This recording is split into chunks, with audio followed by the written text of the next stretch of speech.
नमस्कार दोस्तों, आप सभी का स्वागत है मेरे YouTube channel study with Ranjit में। आज हम लोग प्रतिशत के चौथे भाग में कुछ क्वेश्चन को और भी सॉल्व करना सीखेंगे। तो चलिए शुरू करते हैं। पहला क्वेश्चन है, किसी संख्या के 60% का 3/5वां भाग 36 है तो वह संख्या क्या होगी।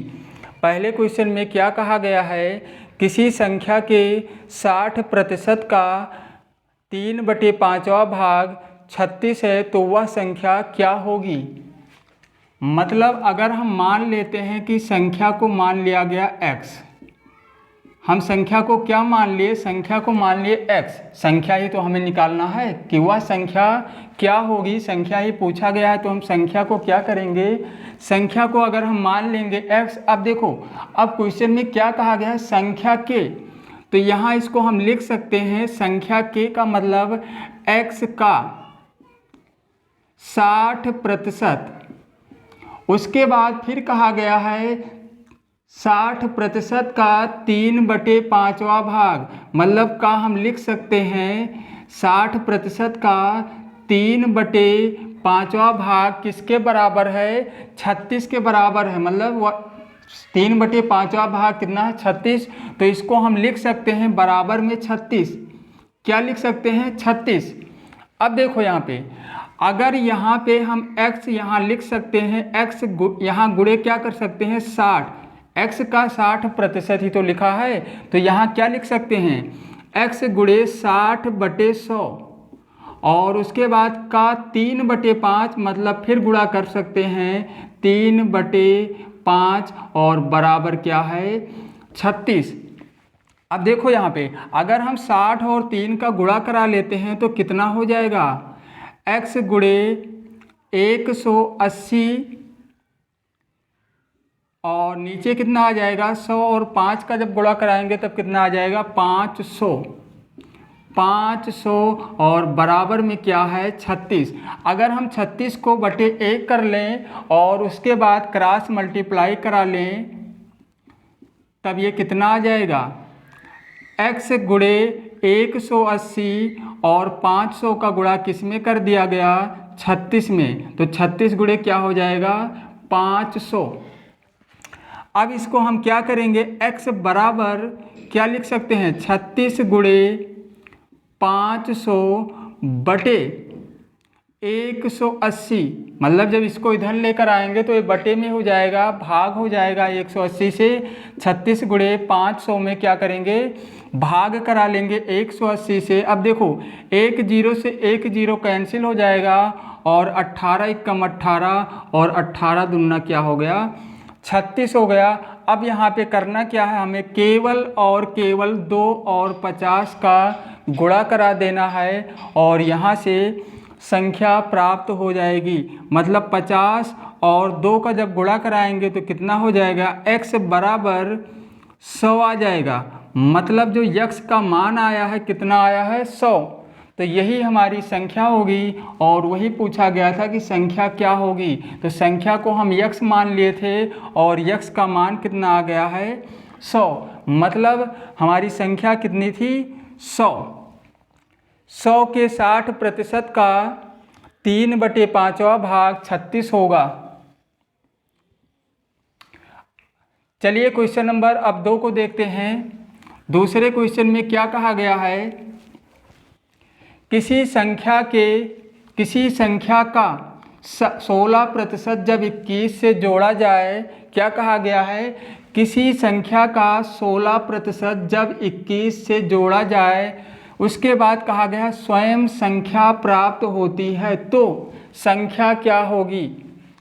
क्वेश्चन नंबर 2 में क्या कहा गया है, किसी संख्या का 16% जब 21 से जोड़ा जाए तो स्वयं संख्या प्राप्त होती है तो संख्या क्या होगी। यहाँ भी हम संख्या को मान लेते हैं कि संख्या क्या है, संख्या यहाँ पे x है, x को क्या मान लिया गया, ये हमारी संख्या है।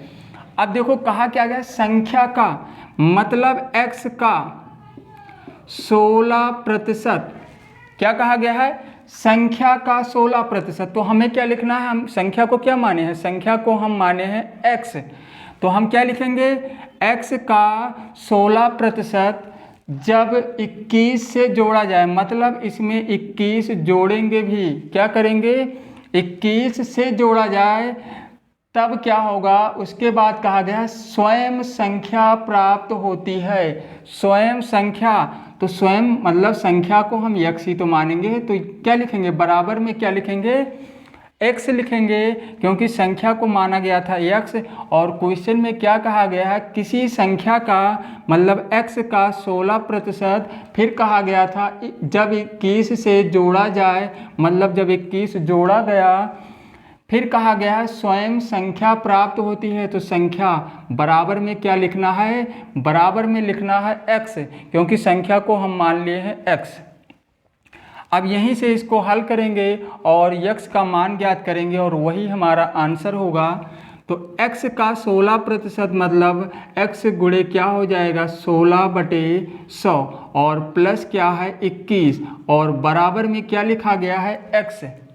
अब देखो 4 चौक 16 और 25 चौक 100 हो जाएगा, 25 चौके 100 हो जाएगा। तो कितना हो गया, ये हो गया 4x बटे कितना आ गया 25 और प्लस में क्या है 21 बराबर x। अब हमें करना क्या है, इस x को हम इधर ले आएंगे, पक्षांतर कर लेंगे और 21 को उधर लेकर जाएंगे। तो 4x बटे क्या है 25 और माइनस क्या है x।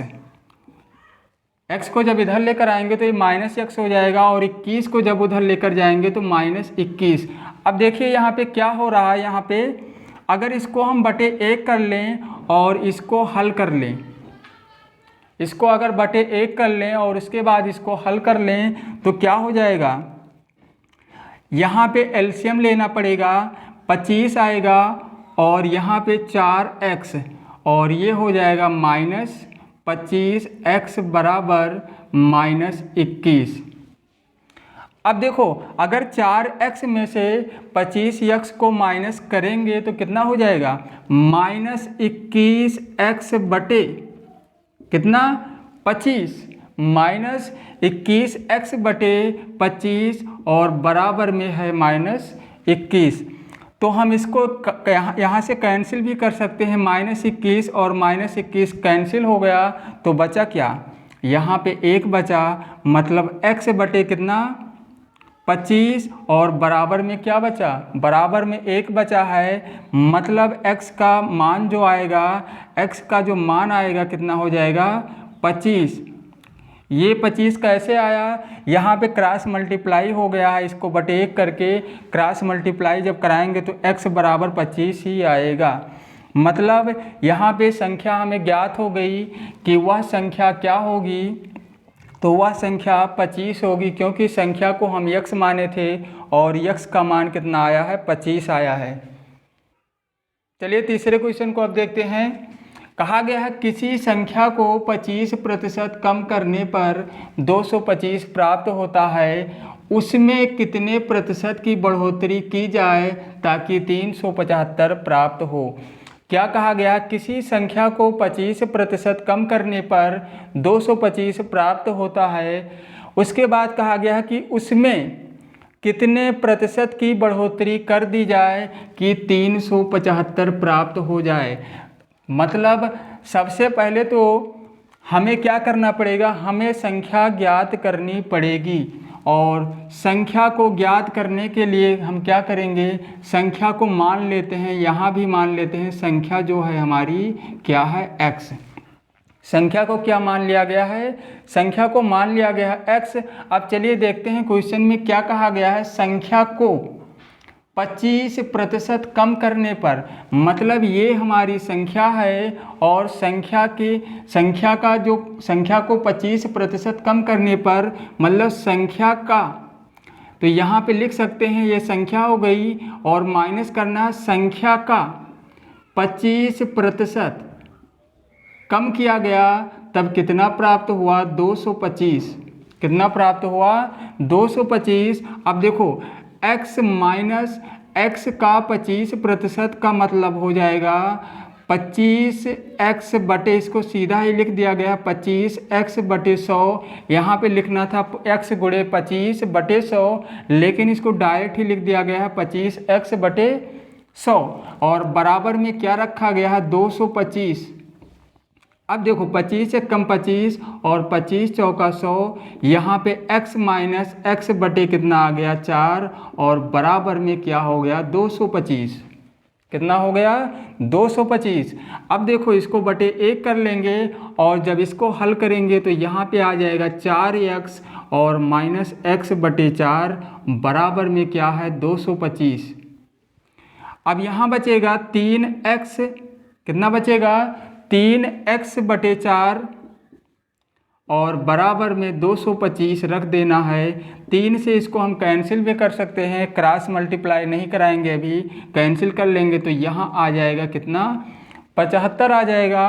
और अब कितना बचा यहाँ पे x बटे 4, क्या बचा x बटे 4 बराबर 75। अब क्रॉस मल्टीप्लाई अगर कराते भी हैं तो कितना आ जाएगा यहाँ पे 4 का गुणा 75 में हो जाएगा और x का गुणा 1 में, मतलब x बराबर 75 चौका कितना हो जाएगा 300। x का मान कितना आ गया है, x का मान आया है यहाँ पे 300 और 300 ही आंसर नहीं माना जाएगा, क्योंकि यहाँ पे कहा गया था कि कितने प्रतिशत की बढ़ोतरी की जाए, कितने प्रतिशत की बढ़ोतरी की जाए कि 375 प्राप्त हो जाए। तो केवल यहाँ पे हम क्या किए हैं, संख्या ज्ञात किए हैं कि वह संख्या कौन सी थी जिसमें 25% कम करने पर 225 प्राप्त हुआ था। तभी हम निकाल पाएंगे कि 375 कैसे प्राप्त करेंगे, कितने प्रतिशत की बढ़ोतरी करेंगे। तो देखो हमें निकालना है बढ़ोतरी, प्रतिशत बढ़ोतरी, मतलब क्या निकालना है प्रतिशत वृद्धि, क्या निकालना है प्रतिशत वृद्धि निकालना है। और प्रतिशत वृद्धि निकालने का जो सूत्र होता है वृद्धि बटे, मतलब यहाँ पे वृद्धि कितने की हो रही है 300 हमारी संख्या थी और 375 प्राप्त करना है। तो क्या करेंगे 300 से 375 होने में कितने की वृद्धि हो रही है उसको हमें ऊपर लिखना है। तो वृद्धि संख्या हमारी कितनी है 300 और 375 लाने के लिए 75 और वृद्धि करना पड़ेगा, तो उसको हम कहाँ लिखेंगे ऊपर। और बटे में लिखेंगे क्या, बटे में लिखेंगे यहाँ पे 300 जो हमारी मूल संख्या है उसको लिखना है। उसके बाद गुणे में क्या लिखना है 100, क्या लिखना है गुणे में 100 लिखेंगे। अब देखो कितना हो जाएगा 1 0, ये 2 0 कैंसिल हो जाएगा तो कितना बचेगा 75 बटे 3 और 3 से जब 75 को कैंसिल करेंगे तब कितना आ जाएगा, तब वहाँ पे आ जाएगा 25। मतलब यहाँ पे जो हमारा आंसर होगा ये आंसर माना जाएगा। ये केवल संख्या ज्ञात की गई है। यहाँ पे क्या किया गया, केवल और केवल संख्या को ज्ञात किया गया है।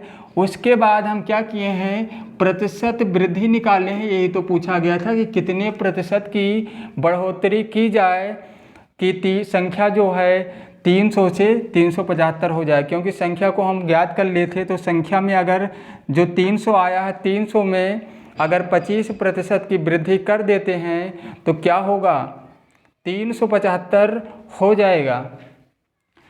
चलिए क्वेश्चन नंबर 4 अब देखते हैं, उसके बाद उसको हल करते हैं। चौथे क्वेश्चन में क्या कहा गया है, एक खंभा 16 मीटर लंबा है, इसका 40% भाग लाल, 25% भाग काला और शेष भाग पीला रंगा है। पीला रंगा हुआ भाग कितने मीटर होगा। क्या कहा गया है, एक खंभा है जिसकी लंबाई 16 मीटर है, खंभे की लंबाई कितनी है 16 मीटर। उसके बाद कहा गया है कि इसका 40% जो भाग है लाल, 25% भाग जो है काला और शेष भाग जो बचा वह पीला रंगा हुआ है। शेष भाग जो बचा है वह क्या है पीला रंगा हुआ है। तब हमें बताना है कि पीला रंगा हुआ भाग कितने मीटर होगा। तो देखो खंभे की जो लंबाई है टोटल 16 मीटर है, क्वेश्चन नंबर ये 4 है, 16 मीटर है टोटल। खंभे की लंबाई कितनी है 16 मीटर। उसके बाद कहा गया है 40% जो भाग है लाल और 25% जो भाग है काला रंगा हुआ है, तो टोटल कितना हो गया? 65% भाग तो लाल और काला मिलाकर ही रंगा है। बाकी जो शेष भाग बचा वह रंगा गया है पीला। क्या रंगा गया है? पीला। तो हमें क्या बताना है कि पीला रंगा हुआ भाग कितने मीटर होगा। तो अगर हम 100 में से 65 को माइनस कर दें इसको, तो कितना बचेगा? 35%। और ये जो बचा हुआ है 35%, इसका मतलब ये हुआ कि जो पीला रंगा हुआ भाग था, पीला जो रंगा हुआ भाग था वह 35% रंगा हुआ है। तो हमें प्रतिशत नहीं निकालना था, हमें निकालना था कितने मीटर। तो खंभे की टोटल लंबाई क्या है? 16 मीटर। क्या है? 16 मीटर। और पीला रंगा हुआ भाग कितना है? 35%। मतलब हम क्या लिख सकते हैं? 16 का 35%। 16 का 35%, ये जो है पीला रंगा हुआ भाग है। तो 16 गुणे क्या लिख सकते हैं यहाँ? 35/100। क्या लिख सकते हैं? 35/100। अब देखो यहाँ पे अगर हम 5 से इसको कैंसिल करते हैं तो 5 सते 35, और 5 से जब इसको कैंसिल करेंगे तो कितना आ जाएगा? 20 पंचे 100, मतलब यहाँ आ जाएगा 20। अब देखो 4 पंचे 20 और 4 चौक 16। ऊपर क्या बचा हुआ है? ऊपर बचा हुआ है 4 और 7, यानी कितना हो जाएगा? 28। और नीचे क्या है? 35। कितना आ गया? 28/35। अगर इसको हम कैंसिल करना चाहेंगे तो ये आ जाएगा 5.6। 5.6 मीटर ये क्या आया है?